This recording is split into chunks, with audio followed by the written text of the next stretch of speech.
It is time to check in with Amanda Lang, business anchor with BNN Bloomberg and host of Taking Stock, which can be heard anywhere on the Iheart Radio network.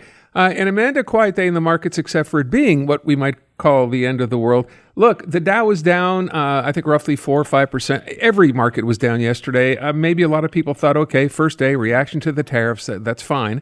Overreaction perhaps is a more accurate word. But today, it's as bad or worse. So is there a bottom here somewhere? What's going on? I mean, there's always a bottom, but I'm going to be honest, surprised at the size of the declines today because, yes, yesterday was a reaction. We saw it around the world. At the kind of the midpoint of the session, the declines are worse than they were yesterday. So more than 4%, almost 5% on the S&P. This is a big deal. And that gets the attention of an awful lot of people. So what you're seeing is the pricing in of the end of trade as we know it. And we may get some bounce backs as people realize it won't be as bad for this company or that company or as we see countries negotiating. But with China retaliating today, you're just seeing everybody pricing in the fact that in a trade war, everybody loses. There are no winners.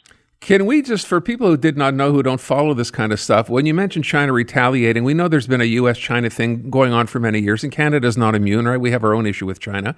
But the Chinese move today, if I got this right, is them imposing a 34% tariff on U.S. goods. Is that what I'm seeing? It's an additional 34%, and they already have tariffs in place because they were already retaliating against the U.S. on a couple of fronts, including there's a whole bunch of measures on semiconductors, on electric vehicles, but this is 34% on all U.S. goods starting April 10th. More importantly, actually, and this is the one where, you wonder what's going to happen in the world, they've announced export controls on these rare earth minerals. For whatever reason, the universe decided that most of the rare earth minerals are in China, and we need those things for high tech.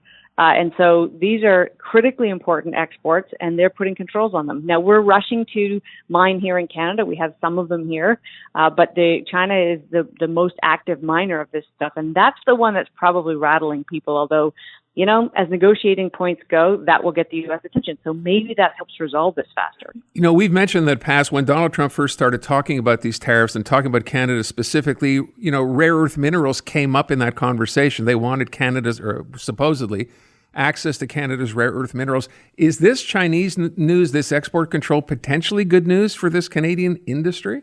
I mean, in the sense that, well, no, it doesn't really change the picture for us. We have the ability to mine rare earths, but we're not doing it yet. And it takes a long time in this country to get from, a found resource to actually proven reserve and then stuff coming out of the ground. It takes a long time no matter what. And in the current environment, we're just slow at these things. So there's a real move to get faster and get them done.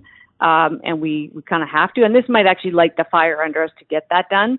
But we don't have them today. We have some of the most important, supply chain minerals coming out of Canada for sure, but we don't have a host of them that we're working on. I remember reading something about a week or so ago, the Conservatives actually pledging that, if they were elected, this whole ring of fire up in Northern Ontario, where there's a huge mineral deposit that's not that easily accessible, that would change. They would work to make that different. Does that make, or could that make a difference, significant difference? And I think everybody now feels the urgency to get that done. I mean, we've been talking about the Ring of Fire for decades. There's a lot of things that stand in the way, including, Canada has worked really hard on including stakeholders in these projects, and that includes the Indigenous communities. And that creates kind of a slowness to the process, if I can put it that way. That creates some regulatory barriers. Will we erase those and just, do projects because we want to do projects and ignore the stakeholders? I don't know. That's all still to unfold, and it's not quite clear how the Conservatives move much faster. But everybody gets the joke that this is now time to do it, and we have to stop talking about it. Couple of other things you would have expected when markets go down. You would have found some good news or something positive, but we took a look yesterday. Canadian dollar actually went up. It's not gone up today. It's actually gone down from the last time I checked. You thought perhaps gold would go up. It did for a second, and it fell. So we're seeing red today pretty much everywhere across the board. Yeah, and I mean, if you look at those indicators of what happens when the whole world is contracting, so when there's no growth, people just consume less. because they have to. So we saw oil go down. You see gold suffering. The U.S. dollar did suffer a little bit yesterday. At the end of the day, it'll be one of the safe havens in the world, so it'll still hold its own, and that'll send our dollar down. But our dollar will trade down because our resources prices are all falling. Every indicator you can look at is a sign of what happens when you shoot everybody in the foot at the same time. So, Amanda, I would ask one other thing. You've been doing this for a long time. What do you compare this to? Can we compare this to anything? Does this go back to 0809, the financial crisis? What do you think? It's interesting. In terms of the depth of the reaction, maybe. The difference is the world pulled together at that point. And what we're seeing here, of course, is a fracturing. Now, will everybody outside of the U.S. pull together and try to trade with each other and create new relationships? Maybe. But when you change the world's trading order, it is a new dawn. So it's hard to compare it to anything really other than maybe the years before the Great Recession. The Depression, because that was also led to by tariffs. It was the same kind of closed thinking of every man for himself. And at the end of the day, everybody loses. It kind of makes you wonder, right? We have historical precedents that, tariffs, when they were implemented, and as you said, it's not the first time we've done this. Typically, they have always failed and led to harder times, yet here we are again. Yeah, and I mean, there are sort of, as is always the case with these things, there are grains of truth in what the policy being implemented in the U.S. Is pursuing, in the sense that, you could pursue more jobs at home, less globalization, less free trade. That's definitely a policy pursuit.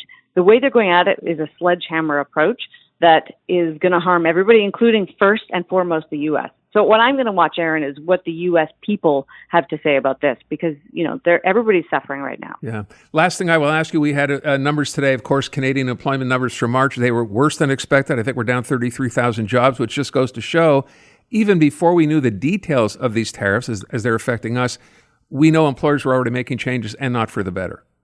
And we expect it to get worse. Our unemployment rate ticked up, and this is, as you say, we might have begin seeing the first hair of the effect of this, but the full force will come up next month and in the months ahead. So brace yourself. Last question. You holding your breath? Is this going to get worse before it gets better? I think it will. I mean, I definitely think we're going to feel the impact of this. The damage has been done here. Is there part of me that's going to hold out optimism that this resolves? I guess so, because why not? Why not have a little bit of hope that common sense returns to American policymaking? But for now, it looks pretty grim. I just want to make sure I heard you. You said common sense in a Donald Trump administration, right? Just checking. I said It was hope. Oh, that's right. It's only hope. Amanda, as always, thanks so much. Really appreciate it. Good to talk.